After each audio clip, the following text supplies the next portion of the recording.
So what a joy it is to be here. We've been hearing about the Chandigarh group, how they're getting along, how they're growing, this little center, this little family that's starting. And we thought, well, our friends Bar and Shamini are there. We're heading back. We have a little time from our Mumbai assignment. Let's just visit. So we're really happy to be here and to get a little time with all of you. My job today is to talk a little bit, hopefully not too much, about, there's a joke about preachers and their long sermons versus their short ones. I won't take the time to tell it, but my husband is here to keep me honest, that I don't talk too much. So, as Bara said, we were having the great good karma.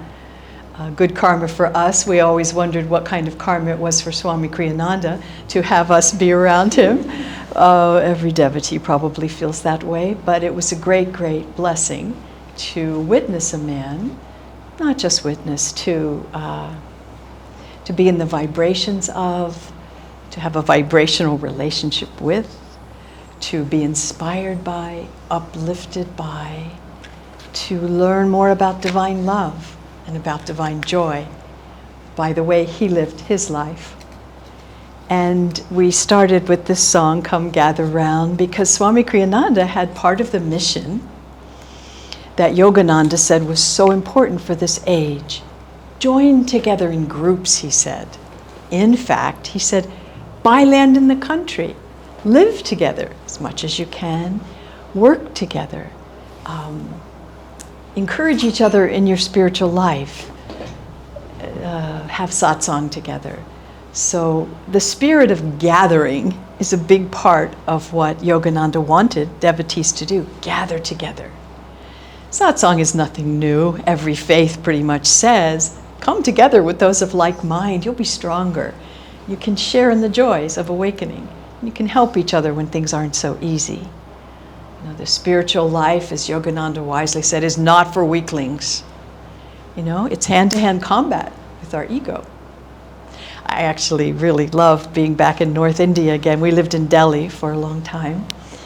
And that was our first opportunity to live in that culture where there were so many different kinds of people from India, but a lot of people from Punjab, a lot of Singhs, a lot of noble warrior people who we used to say we were children in the woods. We were from America, we had no language, we were just doing our Guru's work. Why not? Let's just go and help Yogananda spread all throughout India with our Swamiji. Why not? It's a great blessing to serve with him. But sometimes we would find ourselves like kids in the woods being totally lost, totally lost in all the levels of being lost. And one of the times we were there doing some assignment, we had a bookstore, gift store we were open for Swamiji, and we were on some buying trip in Lakshmanagar. What was it called?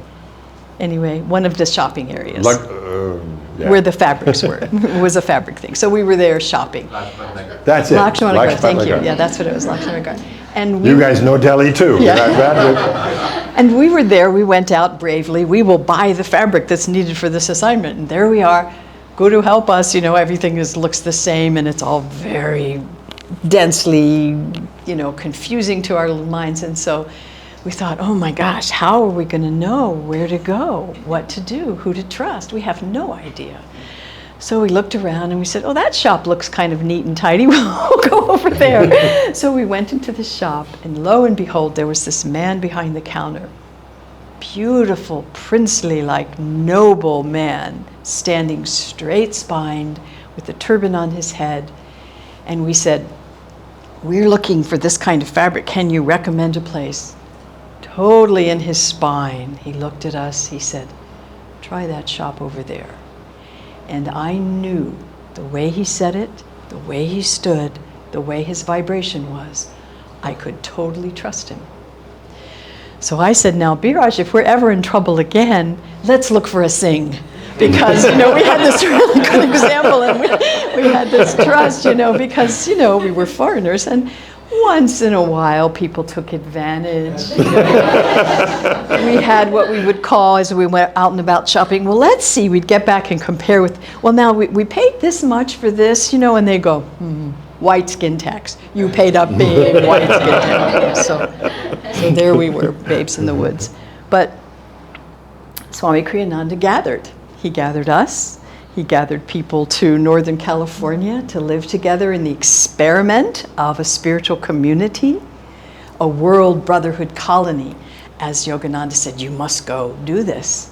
Swami Kriyananda heard that powerful lecture and said, I will do everything in my power to make that happen. It was a dharma given, a divine calling from within and from without. His guru was really so gathering was one of the things that Swamiji did and continues to do, because it's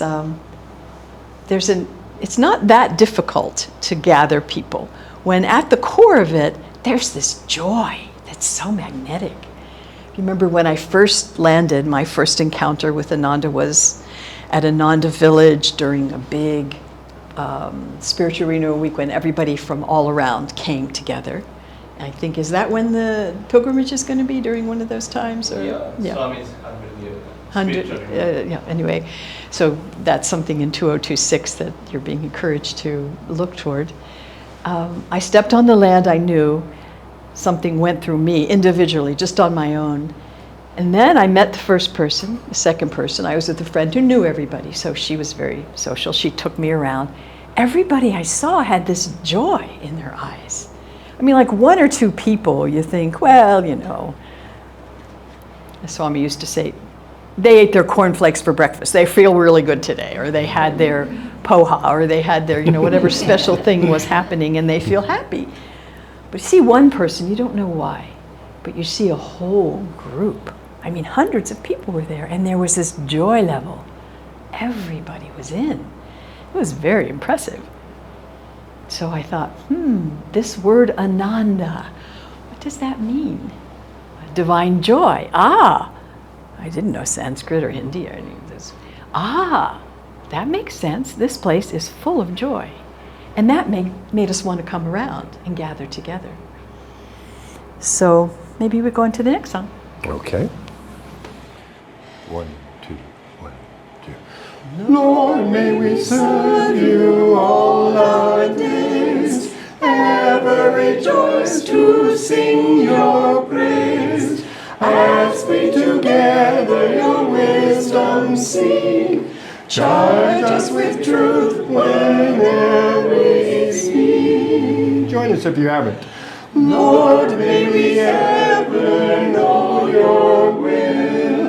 Come to us when our hearts are still, as we your guidance with joy receive.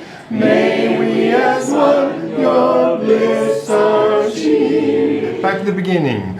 Lord, may we serve you all our days, ever rejoice to sing your praise, as we together your wisdom seek. Charge us with truth whenever we speak.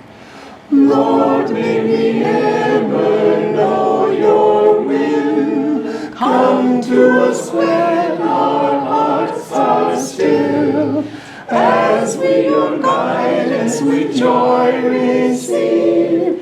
May we as one your bliss achieve, as we your guidance with joy receive. May we as one your bliss achieve. So, service.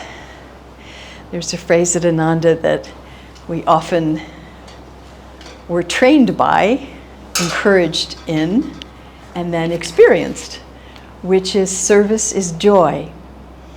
In Swami Kriyananda's life, Yogananda, the teachings of yoga are, as you know well here, thousands of years old. So not a new phenomena by any means, not a new set of practices and philosophies, but God in his infinite generosity keeps sending avatars back during certain ages to teach us in the ways that we need to learn, what we're open to, what we're interested in. Yogananda came at a time when science is at the ascendant, especially now India has a lot of science. Everywhere around the world, it's one of the things that unify is the discoveries of science. So, what's my train of thought? Service. Service, right. So Yogananda's mission, call it a mission, he called it actually a special dispensation, a ray of the divine light that came in through Yogananda. And you can imagine a first generation of this new kind of way of expressing the truth. Takes a lot of work. Have any of you ever been part of a startup? You know, we live in Silicon Valley, which is the land of startups, the land of young people working. How many hours are there in a week? Well, they work most of them. You know, they have their little cots sometimes in the office. You know, startup takes a lot of energy, There's a lot to do, everything to do, to manifest something new. So Yogananda came, Kriyananda, part of the first batch of his disciples, with the mission, keep it going, you know, take it out, expand it.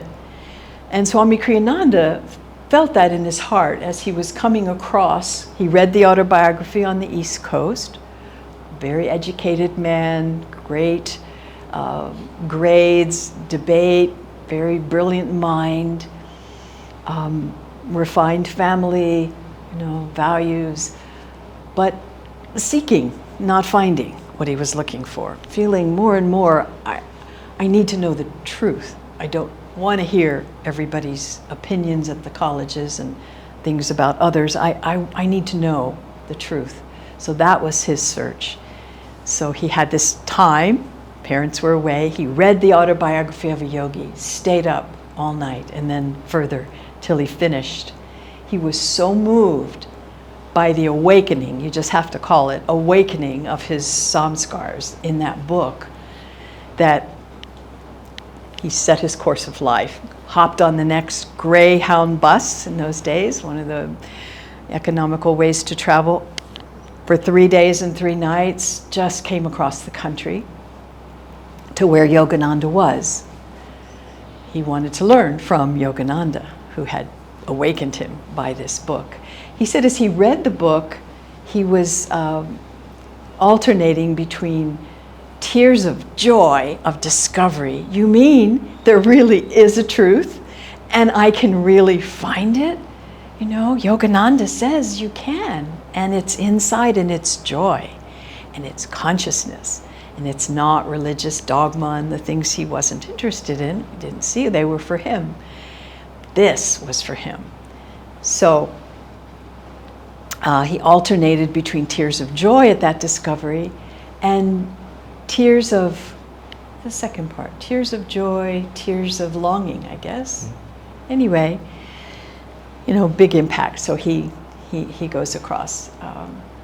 So he meets his guru. If you haven't seen the movie yet, Finding Happiness, by all means. I watch it regularly. Part of our teaching is that we get to share it with new people about who Yogananda is, who Swami Kriyananda is, what a spiritual community can look like.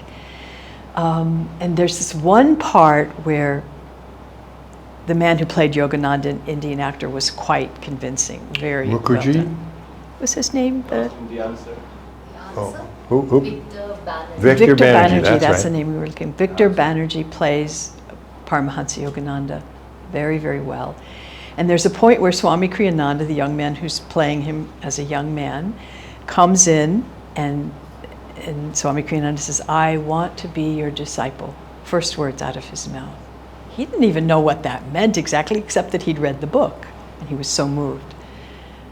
Yogananda said, well, And then they started a little bit. He kind of read him, you know, and he said, they went back and forth a little on a couple of questions, important questions for every disciple, if you haven't read it in the book or seen the movie. And then his hand reaches out, Swami Kriyananda kneels, J. Donald Walters, Donald, kneels, and Yogananda puts out his hand and blesses him as a disciple. And in the movie, the special effects are great. Victor Banerjee's got his hand, there's light coming out from his hand, and as Kriyananda said, Yogananda's finger vibrated with energy as he was passing this, you know, discipleship, this connection of a guru, self-realized master, and his disciple. So the lights are shining, and then the heart is shining, and you know, the discipleship is secure. It's so. Was it for Swamiji or someone else that Yogananda rubbed his palms together? No, that was for Dr. Lewis. With Dr. Lewis. When another one of Yogananda's disciples, Dr. Lewis, came to him and he took discipleship with him, he said, "Will you unconditionally love me? Will you unconditionally obey me?" Those were the questions Yogananda's guru had asked, and Yogananda asked it of new disciples. Yes, of course, yes. Dr. Lewis says. So then Yogananda looks at him and he said, "Good, doctor, now I can take charge of your life, you know, and take you to freedom," which is the charge that the guru has, to take us to freedom. So Yogananda said to Kriyananda, yes, at some point as Kriyananda was being a disciple living in the ashram now with the other monks, your work will be intense activity and meditation. This was at a time Kriyananda was in the ashram and he was really enjoying meditation. He was so happy to meditate. And Yogananda had counseled him, now you tend to be a little too intellectual in your head. So what you need, Kriyananda, is to learn devotion. You need devotion. So let's get you devotion. So he really guided him in that way. So Kriyananda would go in his little cave where he was a monk downstairs, this little room that was all dusty. He would go and clean it up and he would meditate many long hours and chant and chant and meditate. Chant and meditate. And he found that awakened the devotion in him. So at this point, he's thinking, this is great. I think I'm just going to chant and meditate and chant and meditate. What a life. I think I like this life. I'm just going to do this life. And then Yogananda says, well, your life's going to be teaching, lecturing, editing, and writing. And Kriyananda says, but haven't you written everything they need to know? I mean, all these books you've written of every aspect of... No, don't say that. Much more is needed. So, he's encouraged in that direction. And he's encouraged in a life of intense activity and meditation. But that's what his soul needed to... the Guru knows best. And the Guru gave that to him. He also said to him, which is great promise, we often remind ourselves of this, and during his moksha, certainly you'll be hearing wonderful stories and things about Swamiji's life. What his Guru said to him is, freedom will come to you at the end of your life, will be your final sacrifice. Freedom will come at the end of your life. So we look at that and go, and we watched it. Swamiji got free at the end of his life. Wow, it's possible. I mean, he was up here and we were here, but he was in our sight. We could see him, and he encouraged us. At one long meditation, he said,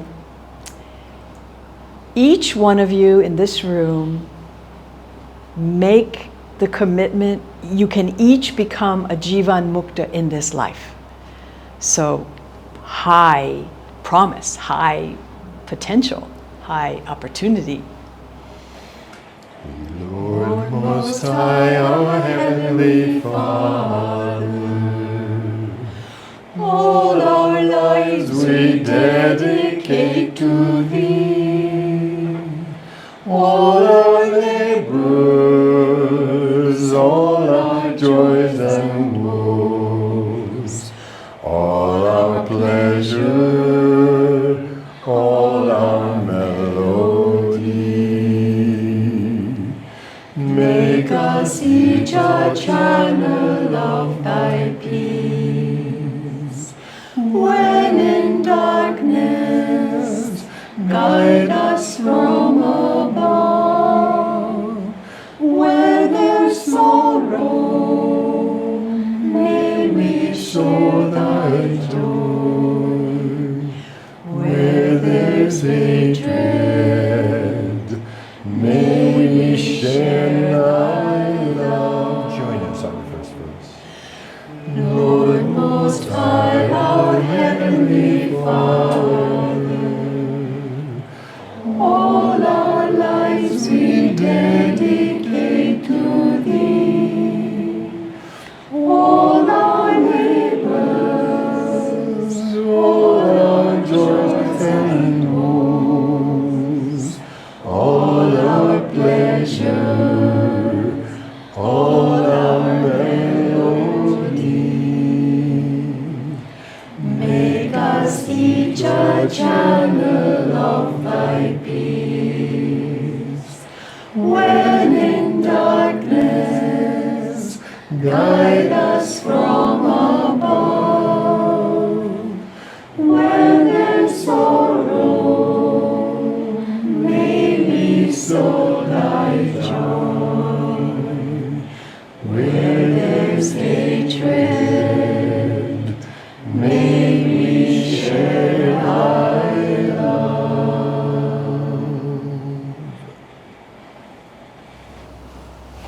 So we were talking about Swami's life and how he manifested the path of yoga in some very interesting and kind of unique ways, but just right for the time. He started with a monastery. There were monks and nuns living on this land. But he knew his guru wanted communities, people living together. And he said, you know, this community thing isn't going to come together unless we have families. So, ever attuning to his guru's will, he himself ventured forth in that way, encouraged others, and then more and more it became the householders who mostly populated the communities. And so it is. People who have their dharmas in the world, their dharmas at home, wives and husbands and children, extended family, community, job, all of those things are going on. So what to do? No longer sitting, chanting, meditating as the sole focus, no longer even just serving within a protected monastic setting, out in the country, no worldly influences except what individuals were working on within, none of the pulls to go here and there, to go out to the movies, to the dinners, to the social, all of the pulls of life. Maya is very busy in the cities and the places where we all live. She's got lots of opportunities for us to. I didn't meditate this morning. Gee, I haven't been to the center in a couple of weeks. What happened? I had a friend who used to come to the ashram in Mud Island all the time, and she was doing so well. And then her life, her family took her, and for months she wasn't able to go, and she showed up at something, and she said, I don't know where I've been. I don't know what I've been doing. I said, well, you've been busy. Yeah, but what have I been doing? I mean, what's so important? I'm here, and I feel so much better. Why haven't I been here? Well, that's Maya. She's very successful at what she does. So it's now, and this, I'm a householder. I started off as a brahmacharini for a year. I was a nun, and I just wanted to chant and meditate and serve at the retreat center. That was enough. So full, so happy. But I had, as my teacher, Swami Kriyananda, recognized, I still had, inner unfinished business, you could call it, about having a mate, having a beloved. Not just God, but also another beloved, a human form beloved. So I knew it was for me to marry, and so I did, and so God gave me a wonderful mate where I can serve together and love God together and learn and grow and finish up that karma. Check! And we get to check these things off the list, right? We're Nayaswamis now entering the later years. It's like, okay, I want to check another thing off the list. You know, spending a lot of time in India, check. I want to be free. You know, I want to really be free to merge into the infinite as soon as possible. Who knows when? But I kind of want to feel I've done my part to be ready. So, but Lahiri Mahashaya, and this is something that's very good to remember as a householder, in the autobiography of a yogi, Yogananda mentions. He says, it is indeed, it's quiet. It's the only place it's ever mentioned. So those of us who are looking paid attention and seized upon it. It is indeed the higher path. If you can be a householder, I'll get it right. The householder path is indeed the higher path. If you can perform your duties, live in the world without attachment. It's a bigger test in some ways. Now, the book Sadhu Beware is a wonderful, wonderful book because it sort of says, if you want to be a monk, these are your opportunities and your challenges. If you want to be a householder, these are your opportunities and challenges. They both have opportunities and challenges. It's one path of yoga, the same path of yoga, the same techniques of yoga, the same attitudes of yoga. And what is the thing that's required, however your outward thing looks, how busy, how many hours, how many children, how many no children, all of those things are happening out here. What's the one thing that the yogi has to work on in order to attain these high states that we read about? Begins with a C. And the word is consciousness. We get to work on our consciousness. So, Lord, may we serve you. Lord, may we live in the consciousness of expansion. Lord, may we sow your there's hatred, sow your love, share your love, sow your joy. Where there's sorrow, sow joy. Anyway, you get the point. We sang it. You know, the world has these things we have inside ourselves. Our samskars, our experiences, our soul memories from, we don't really want to know how many lifetimes. Yogananda said, I'll just tell you this. It takes a long time. Don't be discouraged. I won't tell you how many millions of lives you have to live before you really attain self-realization. I don't want to discourage you, because the devotee, the best way to think, to be a devotee, is to think now. Eventually, why not now? Was something that Yogananda liked about the Western temperament. Now it's a lot more the Indian temperament too. You know, the high energy of manifesting. You see something, you know it needs to happen, it's a goal, it's a dream, it's a vision, you go for it with full energy. Why not now? We can create a new business, a new society, we can uplift India. I mean, it's happening, you know? A lot of souls are coming with the now spirit. So the trick is finding those ways to be in that inner consciousness. And I love the simple phrases that we keep coming back to and realizing, if I can just remember this one little thing. Kriyananda said, you know, the path to liberation, the path to freedom, the path to self-realization, all it takes is to become non-attached to the ego. It's like, you know, we tend to think, I got to kill the, I got to do this, I got to change no, it's too much. Just become non-attached, less attached, less attached. Go back within where Maya is not as present. You know, more and more the purity of the energy in the spine, is connected. Our meditations, when we become still, we feel so happy. Nothing's happening.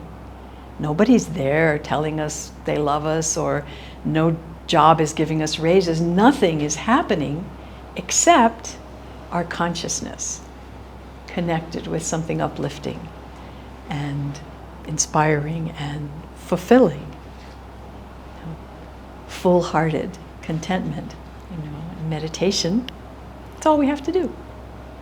And live from that state and bring it in to everything we do. So I like it when the assignment's simple. It's not easy.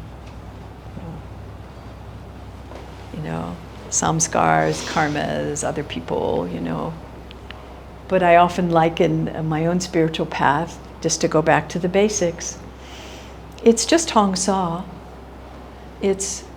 I get distracted by fill in the blank, and then I just bring it back to what my goal is, union with God. As much as I can head toward that pole star of life, look up, whatever it is that helps me remember, that's where I'm headed. So now we get to do a song. So we go here and there, lifetime comes, lifetime goes, we decide we're going to be a monk, a nun, we're doing this, that, we are building homes and palaces, and then we're living simply in coutiers, and lots of varieties of home come and go.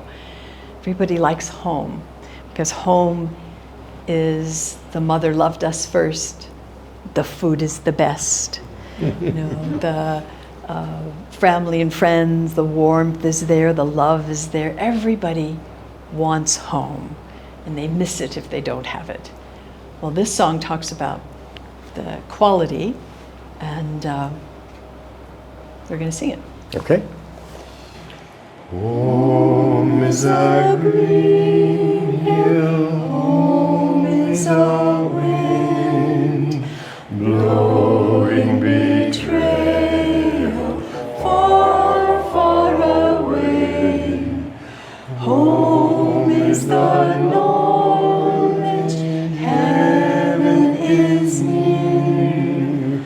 Home's the end of the fray. Sing along with the women.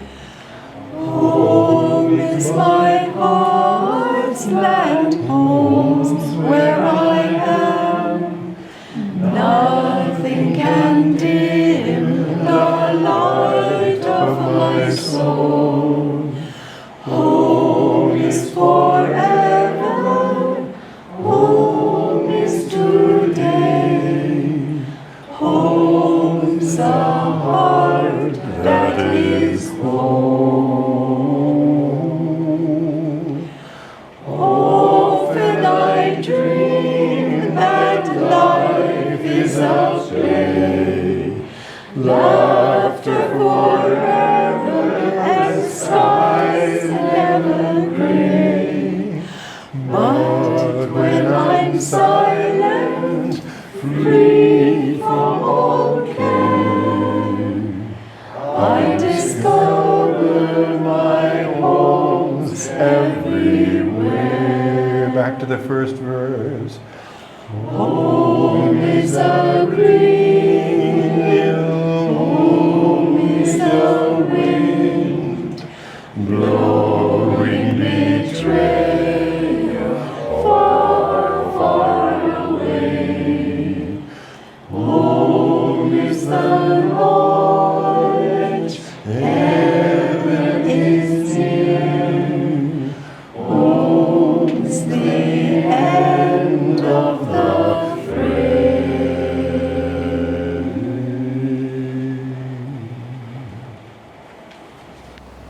I've always been sort of a home-centered person. I like to be home. I like it to be quiet and beautiful. And from there, I recharge and I go out and do whatever service. I pray for others at home. I'm just a little homebody, as they say. And I was living in one of the big ashram homes where Ananda and Swami Kriyananda came to visit. And I was new to the path, and I was so full of beginner's luck and joyful enthusiasm and romance about the path. I'm going to find God in a couple of weeks. It's going to be great. I'm hearing what it's going to be like, and I can't wait to get there. Soon, soon, soon. Well, almost 40 years have come. And I'm not there yet, but I'm still in the energy of anytime, let's do it, and I'm headed there. And we all are. If we come onto this path, it's the promise of getting there. Everybody has that promise. Every soul is going to come into the light of God and attain self-realization. We just have some really wonderful teachers and mentors and guides and practices and satsang and lots of ways to get there. We're now going to Life is a Dream. Whenever we you do. wish. No hurry. So Swami Kriyananda visited this big ashram in the hills of Los Altos, California, of all places, very unusual, on a place called Moody Road. It's a great big house that somehow we landed in, and people got lots of rooms, and it was like the combined family of India, but there were people who were unrelated, and I don't know, 15 people or so, 13 people lived in there together. Swami came to visit, and I was new and bouncing all around, doing lots of things. And I had the childlike dawning of, oh, Swamiji, we have the Om technique, and Om we learn as Divine Mother, and we've got the the way of listening to Om, and Om is so important, and I just love Om when I'm doing the Om technique, and I just love home, being home. So look at that, it's in the very word of home is Om. He sort of, yes, very patient and tolerant with our sillinesses, but always guiding us to the deeper reality of the truth. But Om is like home. It's I love that technique. We teach it from time to time, and I love the relationship. I grew up as a disciple of Christ, and Mary especially. I loved the Virgin Mary, that feminine, all-encompassing love. So I grew up with those teachings and the saints of that tradition, and learning about them, and going to Catholic school and all of that. And so when I got to read, Yogananda said his part of his mission was to show the teachings of Christianity and the teachings of Sanatana Dharma and Krishna are the same. Things have happened over a long time with the teachings of Jesus. Less has happened of the teachings of Krishna to impede their direct purity and understanding. But I loved hearing that Christ said his disciples reported, if thine eye be single, thy whole body shall be filled with light. Growing up as a child, nobody told me what that meant. They didn't even touch it. But the yogi said, look here. If you can see the light there, you will be bathed in that light.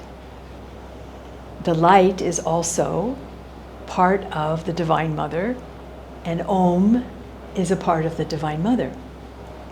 So I was quite keen when my Om teacher, whose name was Bharat, who wrote this beautiful book called Om, Melody of Love. And he taught, and I think by the grace of his practice, I had some early success. And it was so transformative, really, to be able, even a little bit, whenever I could, hear the sound of Om and start to, as we're recommended in the technique, if you've taken it, allow yourself to be absorbed in that sound. Immerse yourself, concentrate, and then let yourself be absorbed. So I was having experiments and trying that out, and then I read in the teachings the revelation of Christ and the second coming of Christ, where these things are being compared.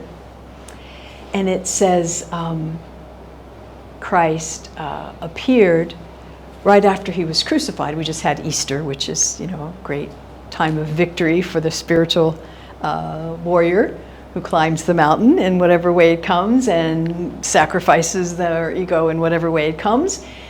In Kali Yuga, pretty graphically and grossly, but we all have to give ourselves. Non-attachment to the ego is offering it up. Yagna, sacrifice, self-offering. So that resurrection that comes, we've just celebrated that. So Christ left his disciples in quite a pickle. Quite a pickle. They thought he was coming in to uplift the society by being a warrior and showing everybody that this is the way to go, and everyone feels his divine power of God, and then they all come together and live together happily in this higher consciousness. Wouldn't that be great? Well, it didn't happen that way. It was not the time for that. So he's taken, purged, beaten, crucified. Everyone turns against him in the town that he came to show divine love, which was his mission. Don't judge yourselves like the patricians of the Western Judaic at the time tradition was happening.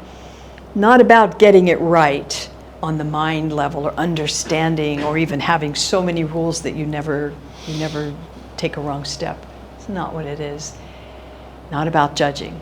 Certainly not about judging. It's about love, unconditional love. That's what God has for us. So he came and showed us. That's what it is. He's being on the cross. What does he say? Father, forgive them. They know not what they do. I don't want these people to suffer. They're just, Maya has really got them. I mean, they're just, they're sick with delusion. I just would like to heal them, but I can't. So don't let them have so much bad karma for this thing they're doing. Just forgive them, please, Father. He's asking his last request. Pretty impressive. So then he's gone from the body. The disciples now are under threat of being killed because Christ had been seen as a threat to the order. Now the order pretty much won. They got to kill him. And now they're looking for those followers who might also be threatening to the way of things and foment revolution, whatever was in their minds. They didn't want it. So they were going to look for them and round them up, probably kill them.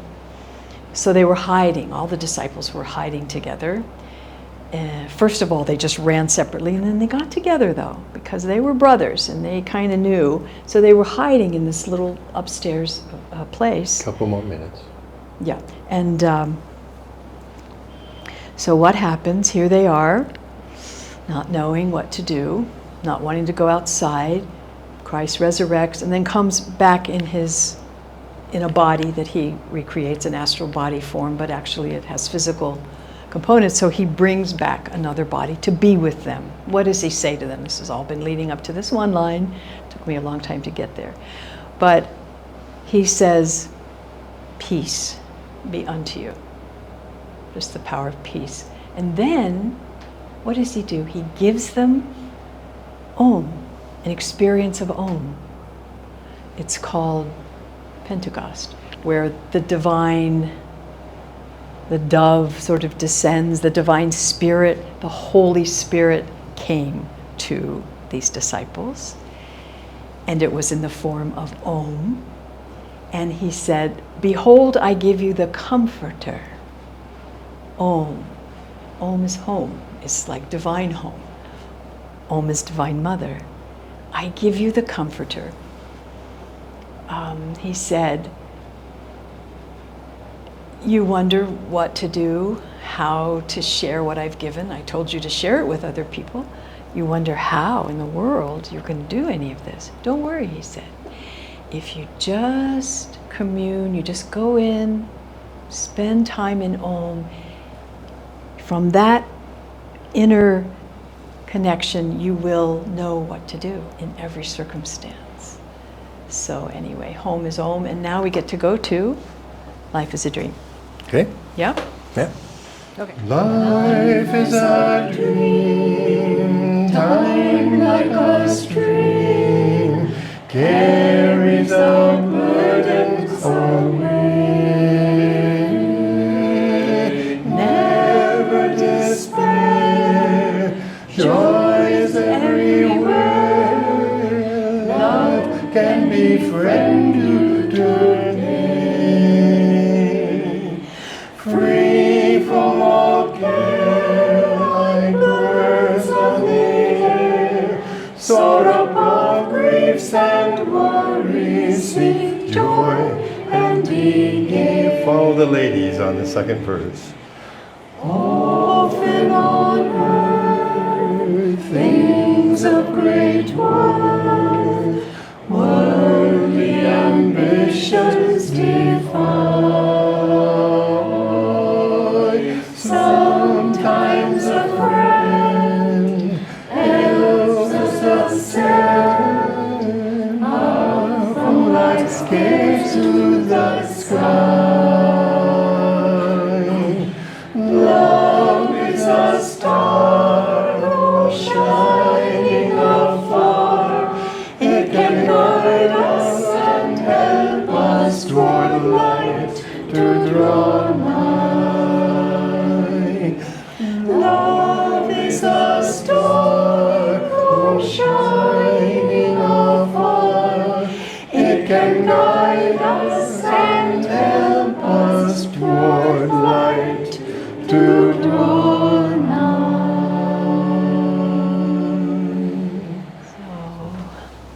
This song, I really love it. It's one of those ones that every time we get to sing it, I'm reminded of some very important aspects of the spiritual life.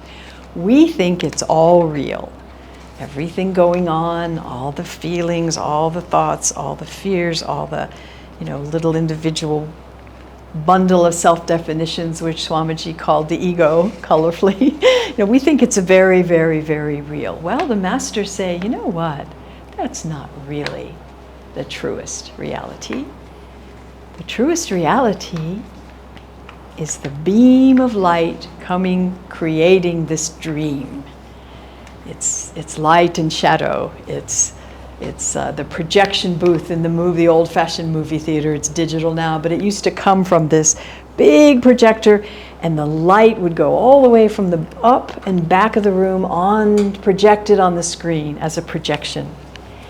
And these little films would get illuminated, and it would develop the movie that seems so real.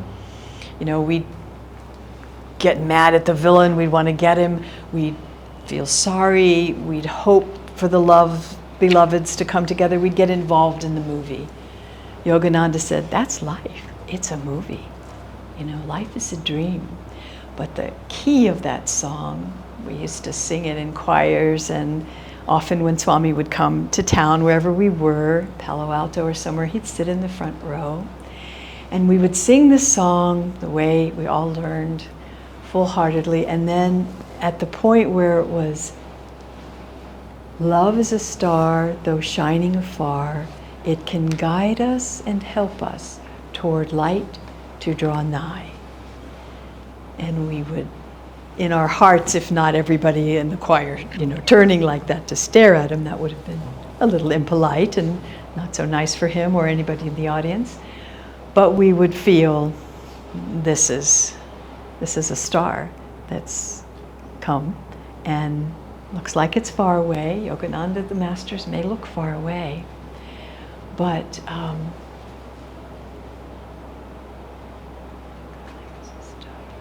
shining afar, it can guide us and help us toward light to draw nigh. To draw nigh, which is fast. So we can go with the guidance of the great ones toward the light in a hurry. So speaking of hurry, let's go to the next song, because I've gone over already, and this is our last song.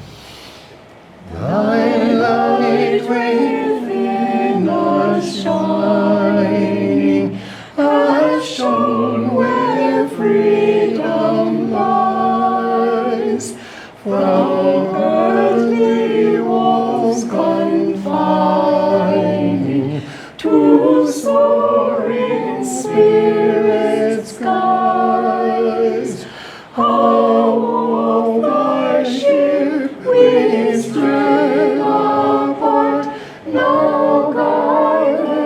by thy ray, and inner freedom of the heart, our night has turned to everybody.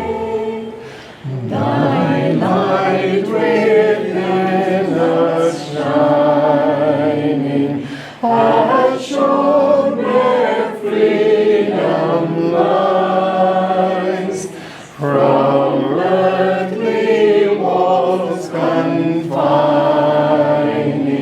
to soaring spirit's heights. How oft like sheep we've strayed apart, now guided by thy ray. In inner freedom of the heart, our light has turned to day.